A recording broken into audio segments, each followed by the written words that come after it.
과일 속에는 씨가 들어 있습니다.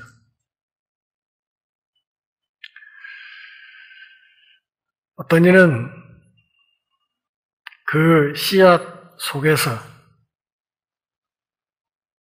달콤한 열매를 보기도 하고, 또 어떤 이들은 그 씨앗 하나에서 울창한 숲을 보기도 합니다. 성경은 창세기부터 계시록까지 전체 66권이고 학자들의 의견을 따르자면 1189장으로 되어 있다, 그렇게 말하죠. 성경의 두께가 만만치 않습니다. 구약 39권, 신약 27권, 도합 66권의 성경이 우리 앞에 주어져 있습니다. 그러면 이 성경 66권 가운데에서 하나님이 정말 우리에게 하시고 싶은 말씀을 고도로 압축한다면 그것이 어떤 말씀일까? 잘 생각해 보면 그것이 바로 요한복음 3장 16절이라 이렇게 말할 수 있을 것입니다. 그래서 이 요한복음 3장 16절을 노래로도 만들어서 교회학교 어린이들에게 가르치고 있지요. 하나님의 세상을 이처럼 사랑하사 독생자를 주셨으니 이는 저를 믿는 자마다 멸망치 않고 영생을 얻게 하려 하심이라. 하나님이 뭐 하셨다고 했습니까? 사랑하셨다 그랬습니다. 무엇을 사랑한다고 말씀하십니까? 세상을 사랑한다, 이렇게 말씀하셨습니다.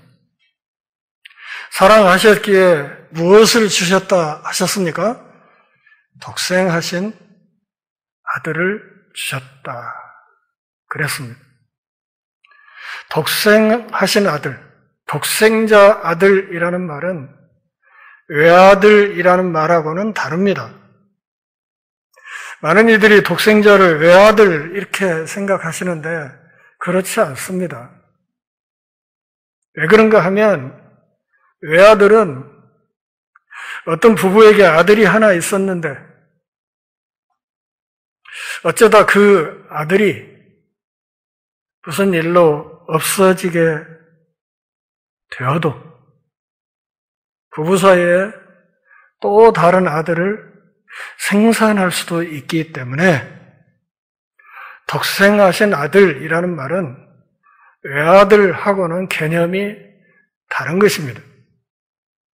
독생자라는 말은 태초부터 종말에 이르기까지 단 하나밖에 없는 그런 뜻입니다.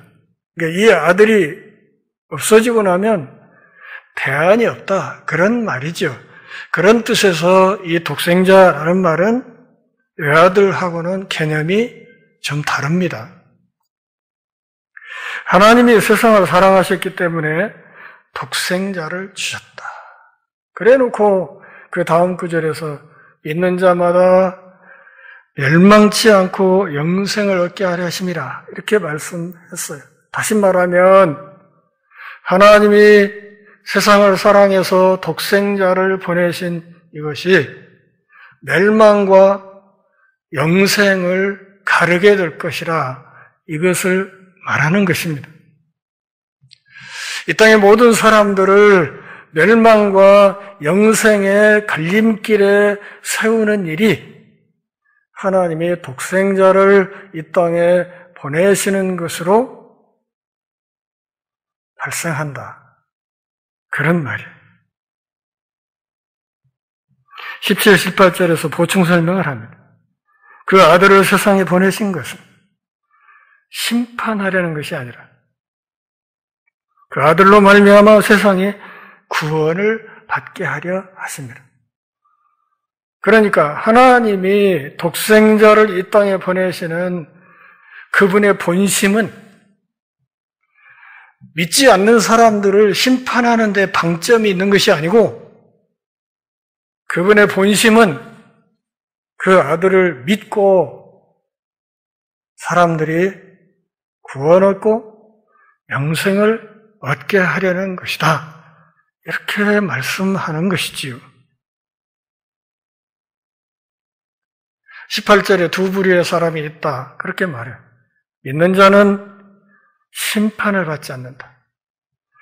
부정적으로 심판받지 않는다. 이렇게 표현했지만 이것을 긍정적으로 바꾸면 믿는 자는 구원을 얻고 믿는 자는 영생을 얻는다. 그런 말. 그렇지만 믿지 아니하는 자는 그 하나님의 독생자의 이름을 믿지 않기 때문에 벌써 심판을 받은 것입니다. 다시 말하면 이 심판이 우리가 죽은 뒤에 미래의 어느 시점에서 이루어지는 것이 아니라 이 땅을 사는 동안 예수 믿지 않고 있는 삶 그 자체가 이미 심판 아래 들어가 있는 것이다. 이렇게 말하는 것이에요. 그러니까 나중에 지옥을 거쳐 불못에 들어가고 그것이 아니라 이미 그 일이 시작되었다라고 말하는 것입니다. 심판이냐 구원이냐 이것을 정하는 기준이 무엇입니까? 하나님이 세상을 사랑해서 보내신 그 독생하신 아들을 믿느냐 그렇지 않으냐 여기에 달려있다. 그런 말입니다. 얼마나 많이 배웠냐? IQ가 얼마냐? 가문이 어떻느냐? 잘생겼냐? 못생겼냐? 피부색이 하얗냐? 까맣냐? 노랗냐? 이게 문제가 아니라 온 인류 앞에 심판과 구원을 가르는 유일한 기준은 하나님이 보내신 그 독생자를 믿느냐, 그렇지 않으냐, 여기에 달려있다는 것이죠. 믿으면 심판을 받지 않고 구원과 영생에 이르겠지만 믿지 않는 사람은 그 믿지 않는 그 일로 인해서 이미 지옥과 불못의 심판이 이 땅에서 이미 시작되었다. 이렇게 말을 하는 것이죠.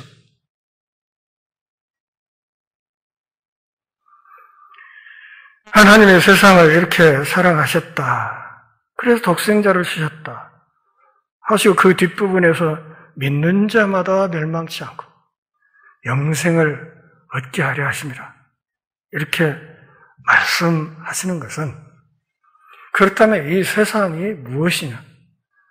하나님이 그토록 사랑하셨다고 하는 세상이 도대체 무엇이냐? 이것을 좀 따져봐야 되지 않겠습니까? 세상은 죄인들의 세상, 죄가 넘쳐나는 세상,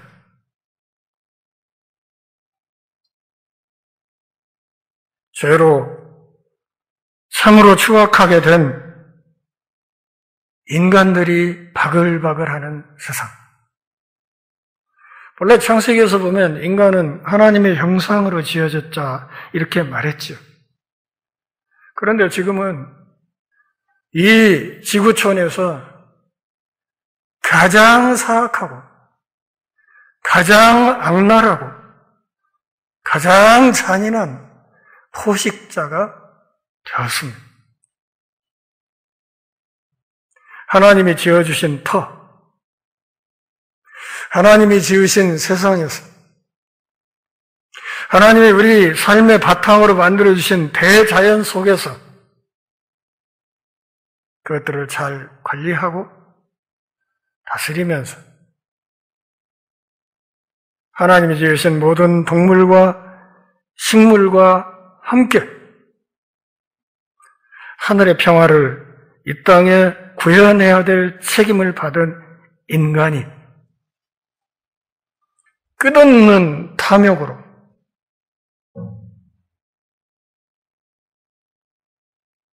서로가 서로를 죽이다 못해서 이제는 우리 삶의 바탕인 이 자연계와 그 속에 사는 수많은 동식물들을 죽이고 쫓아내고 몰아낸 결과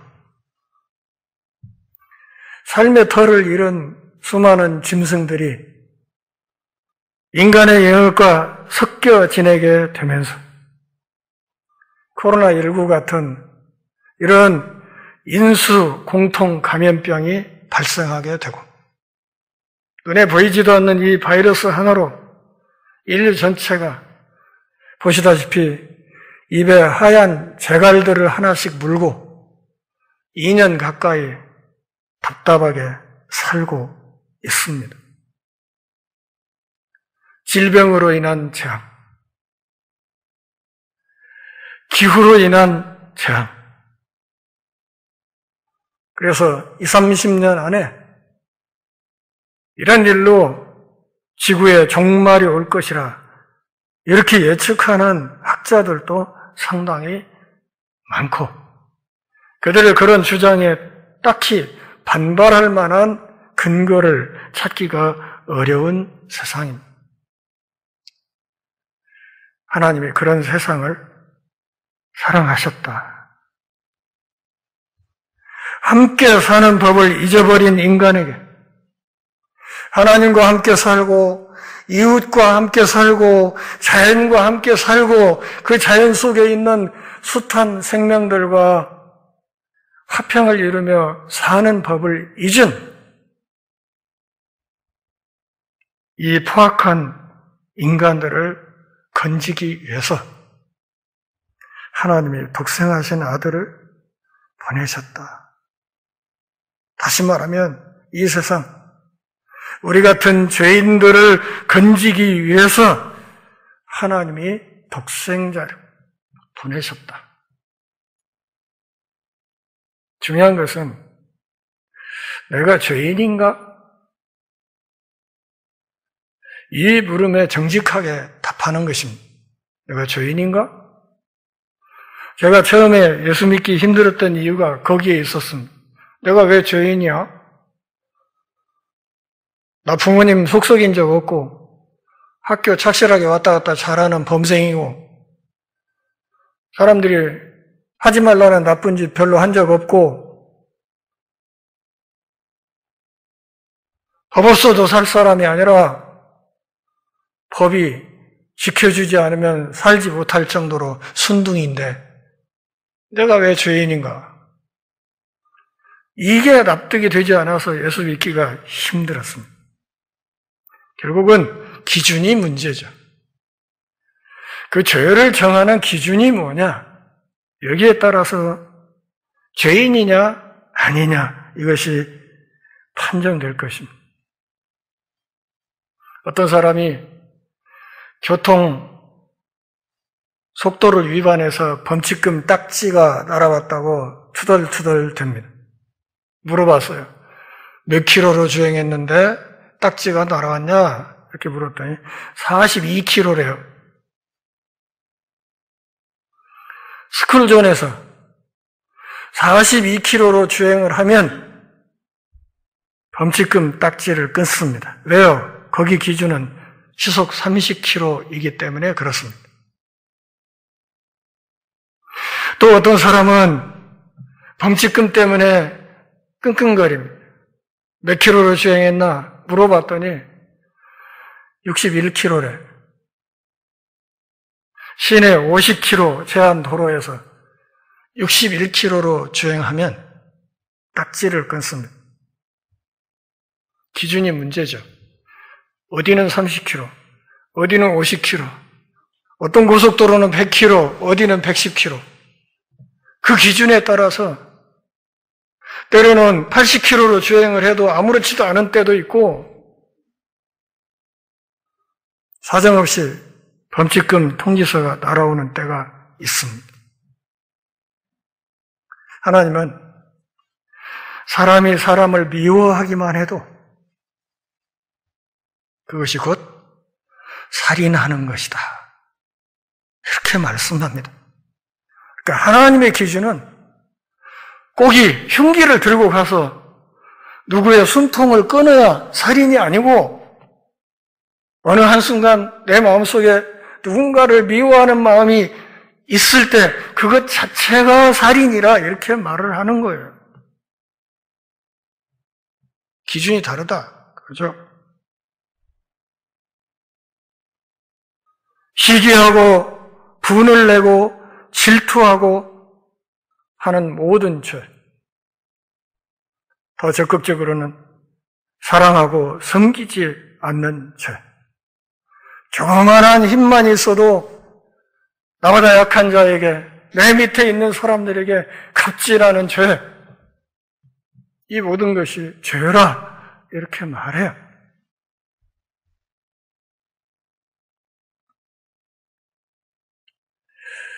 가인이 그 아우 아벨을 죽였을 때 하나님이 가인에게 뭐라고 말씀하십니까? 땅에서 내 아우의 핏소리가 나에게 부르짖고 있다.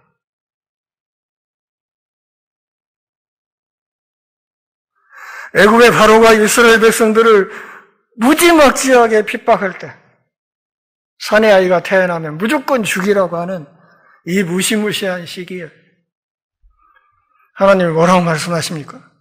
내 백성의 부르짖는 소리를 내가 들었다. 하나님이 어떤 분이십니까? 다 보시고 다 들으시는 분이세요. 우리의 죄로 인해서 피해를 받는 수많은 사람들의 울음과 탄식 소리를 다 들으시고 그 악한 현장을 다 지켜보는 분이세요. 다 보시고 다 들으시는 분. 그렇다면 우리가 살고 있는 이 땅은 어떤 곳인가? 우리 죄악의 야적장이다. 이렇게 말할 수 있습니다. 그동안 우리가 살아오면서 범한 모든 죄가 우리 눈에는 보이지 않지만 하나님의 눈에는 보이는 이 죄악의 쓰레기장으로 보인다. 그 속에서 하나님의 형상인 사람들이 허망하게 죽어가는 꼴을 하나님이 보기가 힘들었다. 그런 말이죠.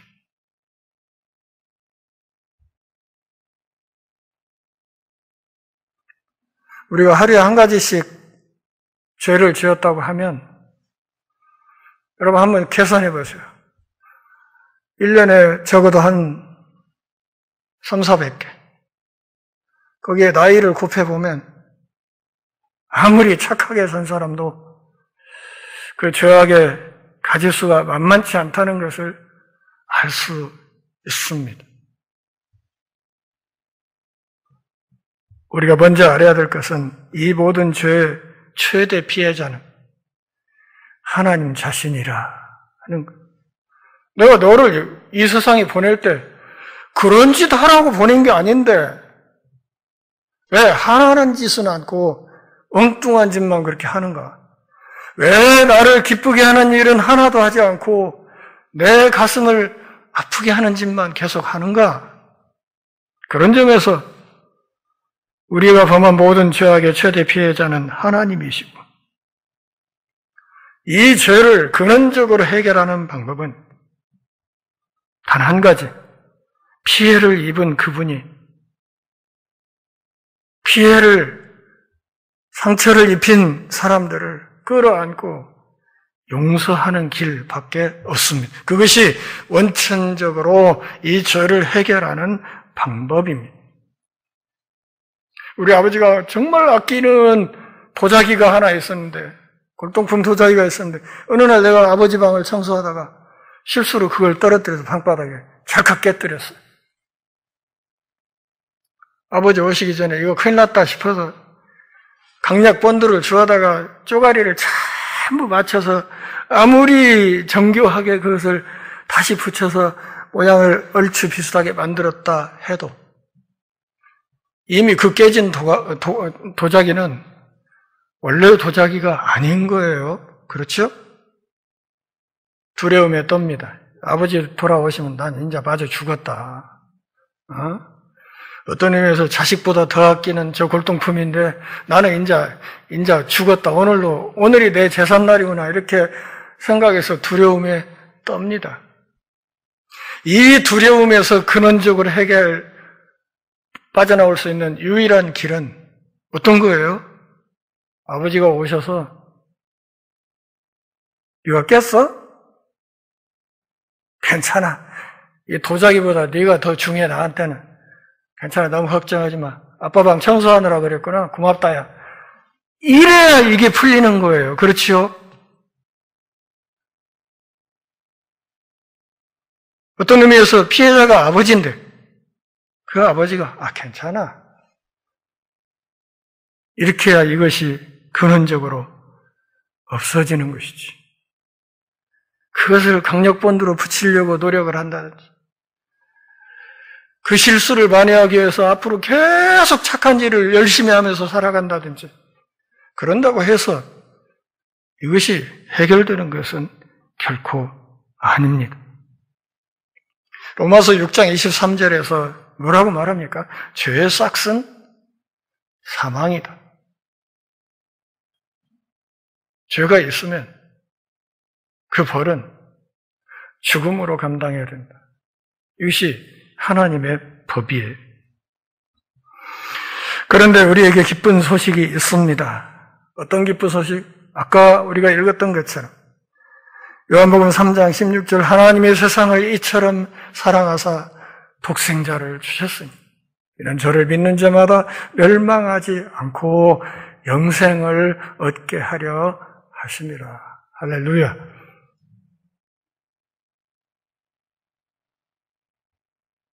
기쁜 소식의 핵심이 뭐예요? 피해 입은 분이 용서하시는 것입니다. 우리의 죄로 인해서 가장 큰 피해를 입으신 하나님께서 그냥 죄 지은 우리를 끌어안아 주시는 겁니다. 우리를 끌어안기 위해서 독생자를 내어주셨습니다.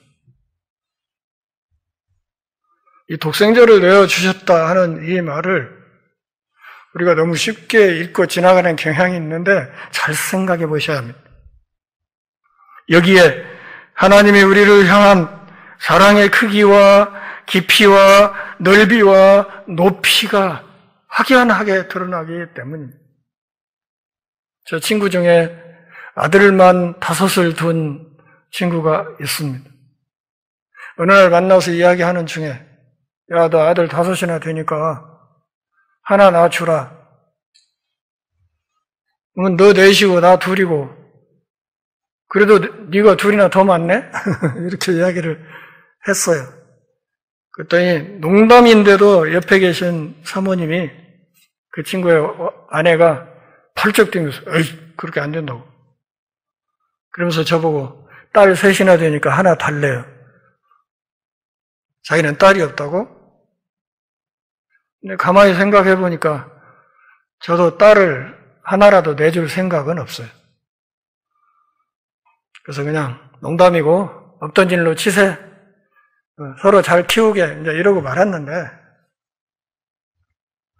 아들이 2, 3 있는 것도 아니고 아까 말씀드린 대로 외아들도 아니고 태초부터 정말까지 단 하나뿐인 독생하신 아들을 달라고 한 것도 아닌데 자진해서 내어줘요. 우리가 달라고 한 게 아니야. 그런데 하나님이 자진해서 내어줘요. 그 아들을 내어주면서 거기 가서 행복하게 잘 살아라. 이런 뜻으로 내어주는 것이 아니라 내가 사랑하는 저 죄인들을 살리기 위해서 거기 가서 네가 십자가를 지고 죽으라고 내어줍니다. 그러니까 독생하신 아들을 죽음의 길로 내어몰면서 우리를 사랑하신 것입니다. 우리 죄를 대신해서 그 독생하신 아들이 죄의 형벌을 몽땅 받고 그리고 그것을 믿으면 죄를 용서하고 구원시키기로 그렇게 작정하신 하나님이 독생하신 아들을 내어 주신 것입니다. 조건 뭐예요? 믿기만 하면. 그러니까 이 독생하신 아들을 믿냐 믿지 않느냐 여기에 따라서 천국과 지옥으로 갈리게 됩니다. 믿으면 구원받고 심판을 받지 않고 영생을 얻겠지만 믿지 않으면 이미 시작된 심판, 그 심판의 끝에 지옥과 불못이 기다리고 있다.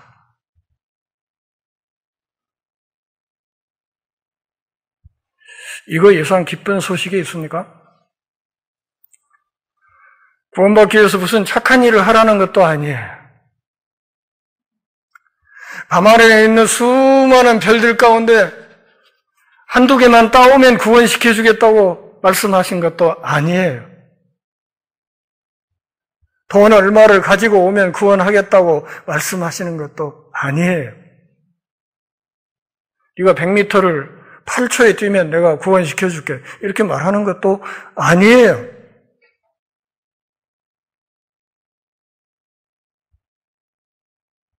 뭐 하기만 하면?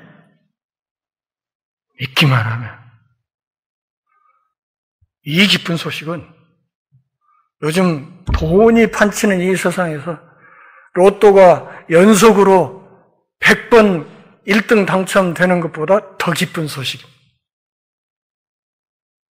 실감이 안 나겠지만 그렇습니다.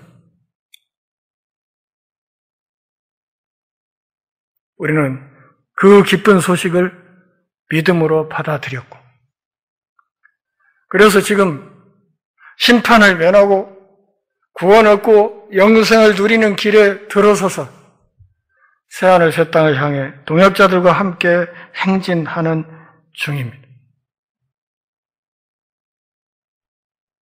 오늘 본문은 세상에 두 종류의 사람이 있다. 그렇게 말합니다. 어떤 사람이요?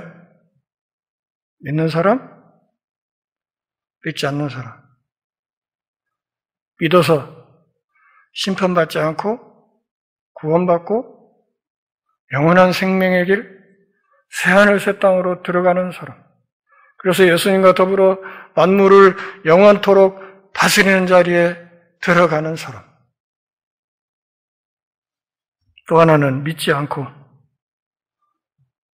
심판과 멸망을 자초해서 이미 시작된 심판의 끝에 결국은 지옥을 거쳐서 멸망으로 들어가는 사람. 이 두 부류밖에 없다. 국회만 가도 뭐 민주당이 있고 국힘당 있고 뭐 있고 종류가 많죠. 사람들이 남자도 있고 여자도 있고 흰둥이 검둥이 해가지고 많이 있지만 결국 하나님이 보시는 사람은 이 두 종류밖에 없다.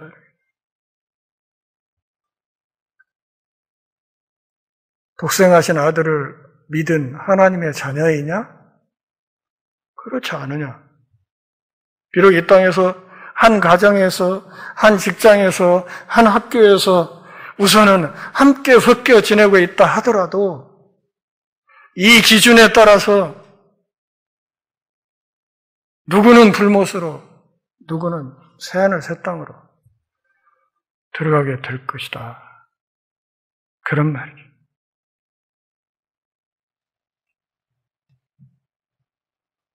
믿으면 이 땅에서도 천국 시민으로 살 것이면,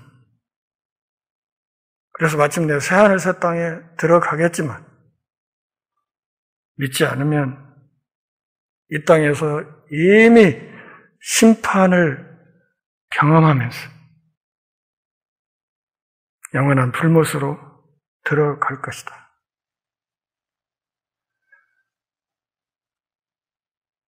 그래서 사도는 사도행전 16장 31절에서 뭐라고 말합니까? 주 예수를 믿으라. 그리하면 너와 내 집이 구원을 얻으리라. 가족 대표 한 사람만 믿으면 구원 얻는다, 그런 말이 아니고 그 한 사람이 믿음의 길에 들어섬으로써 나머지 가족들이 그들에게 구원의 가능성이 훨씬 높아진다, 그런 뜻이에요. 그러니까 어느 가정에 어느 한두 사람이 믿는 사람이 있으면 그 사람은 나머지 믿지 않는 가족들을 하나님의 품으로 이끌어드릴 위대한 전도의 책임을 지고 있는 것입니다.